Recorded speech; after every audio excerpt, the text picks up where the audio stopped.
Olá, seja bem-vindo ao meu vídeo. Essa é a minha apresentação sobre logs para a vaga de Analista de Segurança Júnior para a empresa VideoWeb. Então, nós vamos começar analisando os logs que me foi disponibilizado e com esses logs a gente pode contar uma história. E vou chamar isso de Anatomia de um Cyberataque. Apresentado por mim, Tamires Araújo, e vamos lá. Eu separei essa análise em duas partes, análise reativa e análise proativa. Começando aqui, a gente tem uma linha do tempo, que é a tentativa de invasão bloqueada, esse é o log 1. Então, no dia 20 de setembro de 2025, timestamp, às 2h28, a gente recebe um log do Firewall que diz que um IP de número 203.0.113.100 acessou via SMB, tentou acessar, né, não acessou, via SMB, porta 445 por TCP, tentou acessar o IP de número 192.168.10.105. E aí, o que é que o Firewall pensou quando isso aconteceu? Não pensou, né? Mas assim, para explicar melhor o que aconteceu por trás. Ele pensou, é normal um servidor de arquivos interno receber solicitações via internet, que foi o que estava acontecendo aqui? E não é normal, porque o protocolo SMB, ele é primordialmente feito para que dispositivos consigam se conectar por meio de uma rede. Então, é uma rede local onde você consegue acessar arquivos e dispositivos. Esse é o propósito da porta 445 SMB. Então, quando há uma tentativa de acesso via internet que não é comum de se acontecer, o Firewall, nesse caso aqui, dessa primeira tentativa, tem uma regra específica, que é a FW001 SMB 445, que ao relacionar, né, a CVE 2020-0796, quando ele percebe que há algo errado acontecendo e ele vê essa assinatura dessa CVE, ele então, quando essa assinatura é detectada, vem a regra e a regra é executada. E o que é que essa regra diz? Que essa tentativa de conexão deve ser bloqueada e esse IP também é bloqueado logo em seguida. Então, por isso que essa tentativa de invasão ela foi bloqueada. Outra coisa também, outro ponto sobre esse primeiro log, é que o IP associado a essa invasão, essa tentativa de invasão, ele tem um score muito baixo.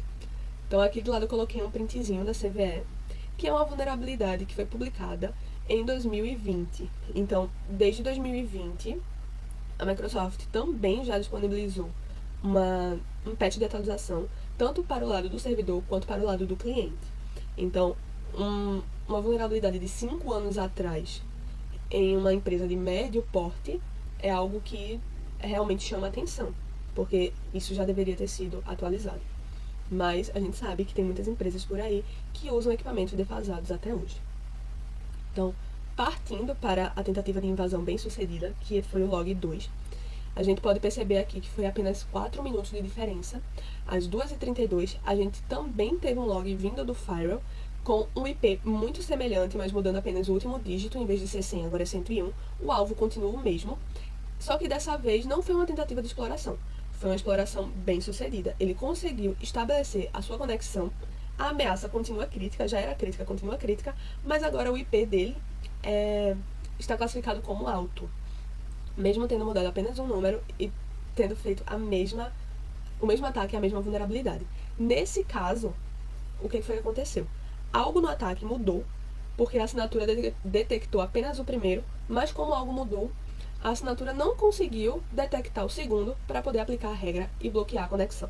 Nesse caso, a conexão foi estabelecida e o payload foi entregue. Foi criado um canal de conexão, né, porque o atacante conseguiu acessar o host e aí conseguiu entregar um payload, que é uma carga com algo malicioso. E aí a gente vai para o último log, que foi a tentativa de invasão. Aqui foi 3 minutos a diferença, de 2h32 para 2h35, e dessa vez a gente tem o log associado ao endpoint, não mais ao firewall. Então agora a gente vê que já passou do firewall pro host, né? Agora é o endpoint que responde. Então o payload, ele era um ransomware, que ele foi executado dentro de uma pasta temporária usando o CMD. Ele vem como um SMB, né? O nome dele é um SMB. E isso é muito comum em payloads, principalmente em ransomware. Ele usa essa tática de se executar dentro de uma pasta temporária, e ele tentou criptografar 2 arquivos. Foi ele o de backup data e important data. Então ele tentou acessar esses 2 arquivos, né, tanto para alterar ou para criptografar, mas o EDR, que é a resposta, né, de endpoint, ele, por perceber essa movimentação que é característica de ransomware, ele conseguiu colocar o processo em quarentena. Então, esse processo ele foi pausado ali, não se espalhou, né? Apesar dos 2 arquivos terem sido, sim, mexidos, mas isso não se expandiu. Então, o processo foi parado justamente pelas regras que estavam no EDR e ficou aí quarentenado. Então, a gente tem algumas observações para colocar nesse contexto, né? Que, inclusive, eu não comentei antes, que é, primeiro, a tentativa de conexão anterior, as tentativas de conexões anteriores, né? No log 2, ele teve 2 tentativas anteriores relacionadas a esse IP. Isso quer dizer que é um ataque persistente e direcionado, enquanto o outro também teve uma tentativa anterior. Então, assim, é um ataque realmente persistente, direcionado. Alguém tá ali querendo explorar essa vulnerabilidade, porque já encontrou, sabe que ela existe nesse sistema, né? E tá realmente forçando isso até conseguir. Não foi algo que acabou acontecendo ali, não, realmente foi algo direcionado. A segunda observação é que ele tem traços de C2, no caso de controle de comando. Nesse caso, por ser um servidor de comando, que tem um servidor pai, digamos assim, né, que é o que vai controlar todas as ações e receber dados, né, dos outros. Então, a reputação divergente também que eu falei foi em relação ao IP. Um IP tinha reputação baixa e outro tinha reputação alta.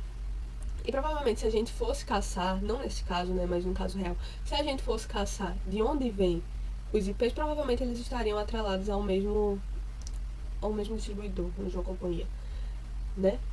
E aí a gente tem a terceira observação, que é o tráfego SMB não restringido à subrede interna. Como eu disse, o tráfego SMB ele é para a rede local. Quando ele não está restringido para a rede local, ele está vulnerável a esse tipo de ameaça, que foi o que acabou de acontecer. Também as regras não estão tão bem definidas, porque ele conseguiu barrar a primeira tentativa de invasão, mas ao mudar alguma coisa no ataque, ele já não conseguiu barrar a segunda, que foi a que passou, e colocou um payload para ser executado logo em seguida, né? Então a gente tem aqui do lado também, eu coloquei alguns impactos que são existentes, né? Podem ter acontecido ou não, mas assim, eles existem e a partir dessa vulnerabilidade, a partir disso que aconteceu, pode sim ter mudado alguma coisa aí. Então a gente tem a tríade da CIA, que é a confidencialidade, integridade e disponibilidade, que pode ter sido parcialmente impactada, uma vez que atacantes estão com acesso ao host. A gente tem risco de movimentação lateral, uma vez que o host estava conectado na internet e com a rede interna para os outros dispositivos e para os outros arquivos da rede local. E a gente tem um impacto do negócio, tanto para reputação quanto em extorsão, no caso do ransomware. Para reputação, a gente tem que essa é uma empresa de médio porte que trabalha com dados sensíveis, armazenando dados sensíveis, e estava com essa vulnerabilidade antiga, se posso falar, né? Uma vulnerabilidade que já existe atualização há mais de 5 anos e ainda estava lá vulnerável. E em questão de extorsão, porque esses dados foram mexidos, foram vistos. Então, pode sim acontecer alguma extorsão. Não que seja uma regra, mas é um impacto que existe. E aí, a gente começa com a análise proativa. Então, para contenção e recuperação, quais são as coisas que a gente tem que fazer assim o mais rápido possível para conseguir ter algum controle no que aconteceu? Então, primeiramente, a gente precisa isolar o host comprometido para que não haja, ou para que diminua bastante, né, a lateralização. Isso não é uma ordem, mas assim, são etapas, né? Aí a gente precisa bloquear o tráfego SMB de origem externa para que não aconteça mais invasões desse tipo, uma vez que que a gente bloqueia o tráfego de origem externa, né, via TCP porta 445, ok? E também a gente cria uma regra para permitir só via VPN ou via intranet, que é apenas a rede local que vai estar acessando isso. E não qualquer pessoa que tenha acesso à internet, né? Não pode isso de jeito nenhum. Então, a próxima etapa seria listar os índices de comprometimento nos sistemas, né, nos CIEMs e nos EDR, uma vez que foi o EDR que conseguiu parar, né, o payload, o ransomware, ele conseguiu colocar em quarentena e pausar a execução do que estava acontecendo. Então, quando a gente coloca esses IPs que são maliciosos, quando a gente coloca essa atividade de criptografar arquivos, a gente já está alimentando os nossos sistemas para estarem treinados quando isso acontecer alguma outra vez. Então, a próxima etapa seria atualizar os patches de segurança, não só para essa vulnerabilidade, mas para todas as outras que não estiverem de acordo com as atualizações, né? E logo em seguida a gente tem a restauração de backup após validar a integridade. Então a gente viu que o atacante ele mexeu no arquivo de backup, dos dados de backup. Então a gente tem que ver como esse arquivo está, se a integridade dele está preservada, né? Logo em seguida, é interessante fazer a troca de credenciais, não só as senhas, mas assim, também ver quem tem acessos privilegiados, se realmente merece ter todos, não assim de merecimento, mas assim, se faz sentido ter acesso a tudo ou não. E, em último lugar, eu coloquei aqui, mas poderia ser mais em cima, né? Não é uma ordem. É desativar o SMB V1, que é a vulnerabilidade, que foi corrigido na vulnerabilidade, né? Foi desativar a versão 1 do SMB. E agora a gente tem uns KPIs, que são os indicadores de desempenho e eficiência. Então, a taxa de detecção de ataques, com foco no exploit, como está aqui a setinha, que são esses dois primeiros, ela foi de 50%. Mas aí, sendo o número de detectados e bloqueados dividido pelo número total de ataques e multiplicado por 100, que é para poder dar a porcentagem, né? A taxa em 50%, que foi o que a gente obteve aqui, mostra que as assinaturas do firewall não foram suficientes para identificar as variações do exploit, porque uma vez ele bloqueou e em seguida a mesma vulnerabilidade ele permitiu que passasse, ele não conseguiu bloquear. Mostrando que o sistema atual não tem cobertura completa contra essa CVE. E nada garante também que tenha cobertura completa contra as outras, né? Uma vez que essa é de 2020 e ainda está completamente vulnerável.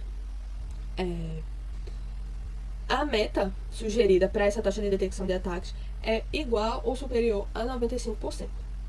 Já aqui do lado, que a gente tem a taxa de bloqueio de tráfego malicioso, é parecida à conta, né? Mas nesse caso ela está levando em consideração as conexões que foram bloqueadas, dividida, né, pelo total de conexões detectadas.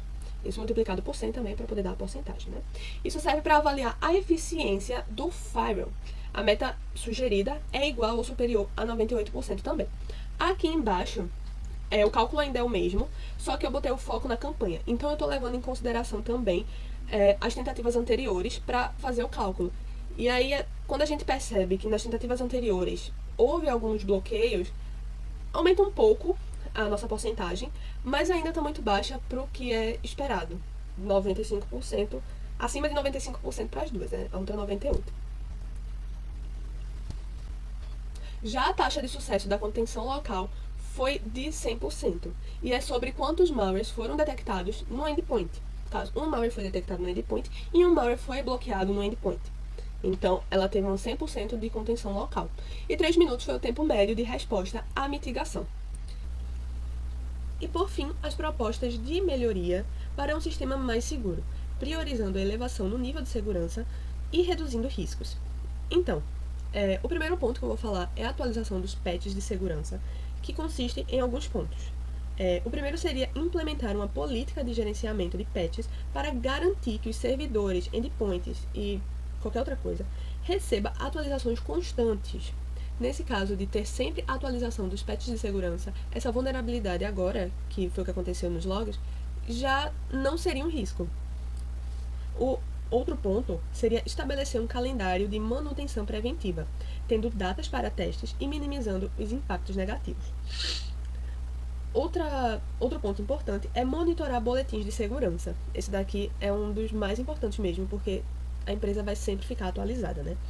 Que monitorar os boletins de segurança significa que você vai estar sempre por dentro do que acontece, para reagir rapidamente a vulnerabilidades. Assim que elas forem divulgadas, a contenção já pode começar a ser feita. E aí, o segundo ponto é o controle de acessos, que diz quem pode acessar o que dentro de uma rede ou de um sistema. É sempre uma boa prática o princípio do menor privilégio, sendo melhor sempre, né, negar tudo e permitir apenas o necessário que a pessoa vai precisar para acessar uma coisa, para realizar o seu trabalho, do que deixar tudo disponível e negar só os acessos mais privilegiados. Isso acaba dando brecha para muita coisa. O ideal é sempre negar por padrão e permitir apenas o necessário.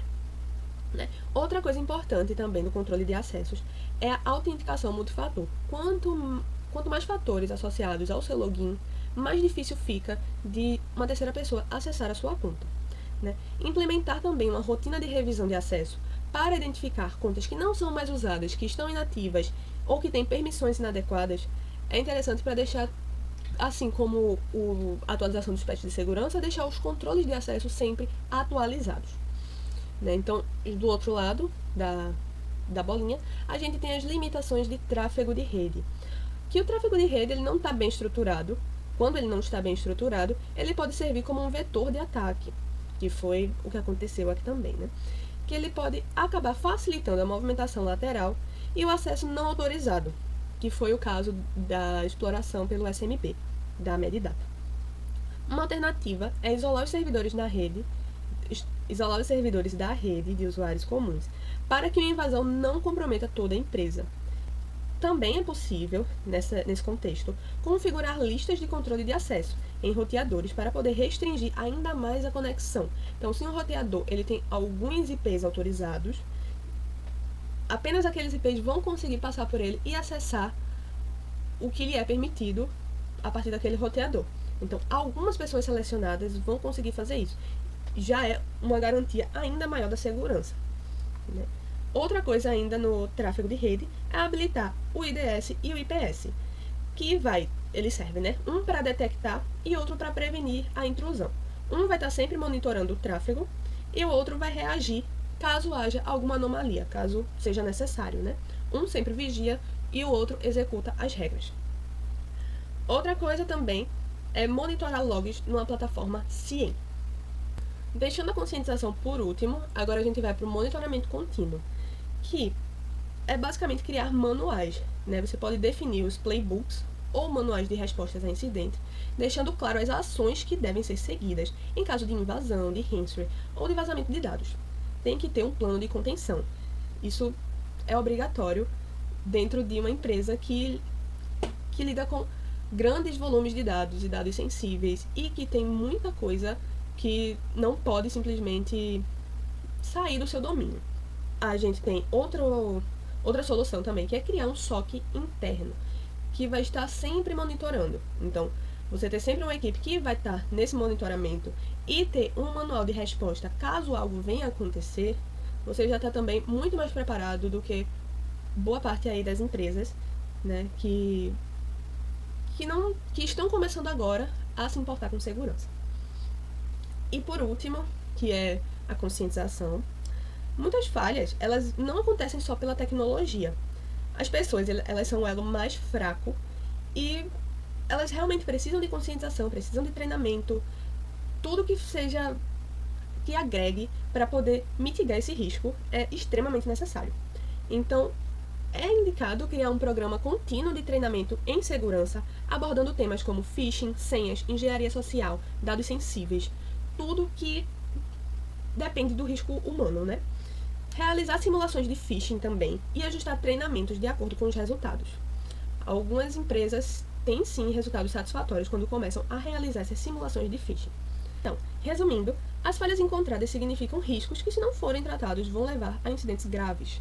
Mas ainda está tudo bem, porque dá para contornar aplicando as melhorias que a gente propôs aqui nesse vídeo, elevando o nível de maturidade em cibersegurança da empresa. A superfície de ataque da Medidata será significativamente reduzida e vai aumentar a capacidade de resposta a ameaças, caso ela siga essas dicas. E assim eu me despeço. Muito obrigada.